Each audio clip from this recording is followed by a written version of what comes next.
hesitate po sa lahat. Gusto ko lang sana i-correct po yung sarili ko dahil ako po ay nag-share ng Word of God. So, mahirap na tayo magsinungaling. Siguro mga 4-3 beses ko rin nasabi na 60 pesos po ang isa nito. So, kanina lang ni-remind ako ng Panginoon, kulang 159 pesos po. Dahil ang dalawa na order, 4,760 plus delivery charge. And then, ang isa, piraso, like yung Pirmax ko nga, yan, nag-ano ko ng Pirmax at saka ng Solmax ngayon, ay 4,760 nga. Ang isang nun, 2,380. So, ang isang box nito ay 2,380 po, plus delivery charge. Yan. So, kulang 159 pesos po. 15 pieces kasi ang laman sa isang box. Okay? So, gusto ko lang correct. Baka mamaya may magtanong sa akin, bakit ganun? Yung sabi mo, 60 pesos. So, 159 pesos po. And, para sa mga, ako nga kasi ay hemorrhagic stroke po. Maraming klase ng stroke. Pero ang normal po ay hemorrhagic stroke at ischemic stroke. Hemorrhagic stroke, pumutok yung ugat sa ulo. Ischemic stroke, nagbara ang ugat po sa ulo. Ako po ay na-operahan sa right brain. Okay po. At yung nga nakalagay sa medical abstract ko na posibleng na ako gumaling dahil second day ako na-operahan at saka yung pumutok na ugat nasa delikadong lugar.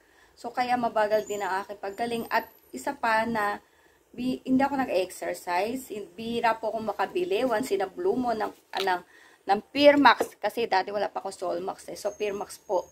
Okay.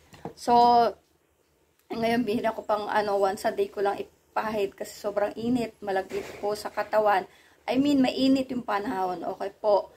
At saka yung paggaling nga natin, depende po sa case. Okay? So, hindi natin pwedeng i-compare. And then, depende po sa environment, depende sa financial capacity po ng tao. Kung mayaman siya, marami siya pambili ng kung ano-ano.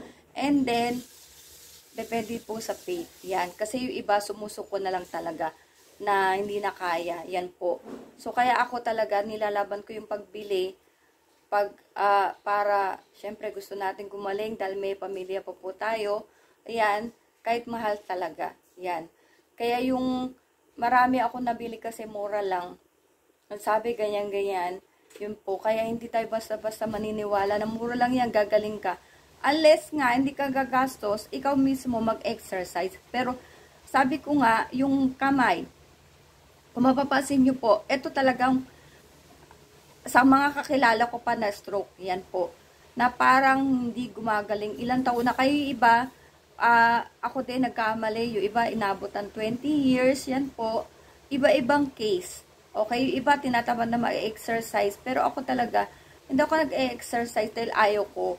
Yan, although wala akong masyadong time po, and hindi na mga kasi kailangan mag-exercise po sa Pirmax. Basta marami kang pambili ng Pirmax, marami kang pambili ng Solmax, Rebiomax. Lahat po talaga ng product po ng RF3 World po talaga ay maganda. Pero 3 pa lang po ang na-try ko. Pero sa 3 na yun, Rebiomax, Solmax, Pirmax, ay talagang proven and tested ko na po. Okay?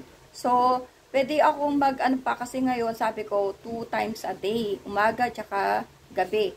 Pwede pa ako mag-3-4 para mas mabilis, ang galing. Pero, ang problema po, yung budget talaga. Yan po. So, sana, sorry sa nasabi kong kamalian po. And, yan, to God be the glory. Salamat po.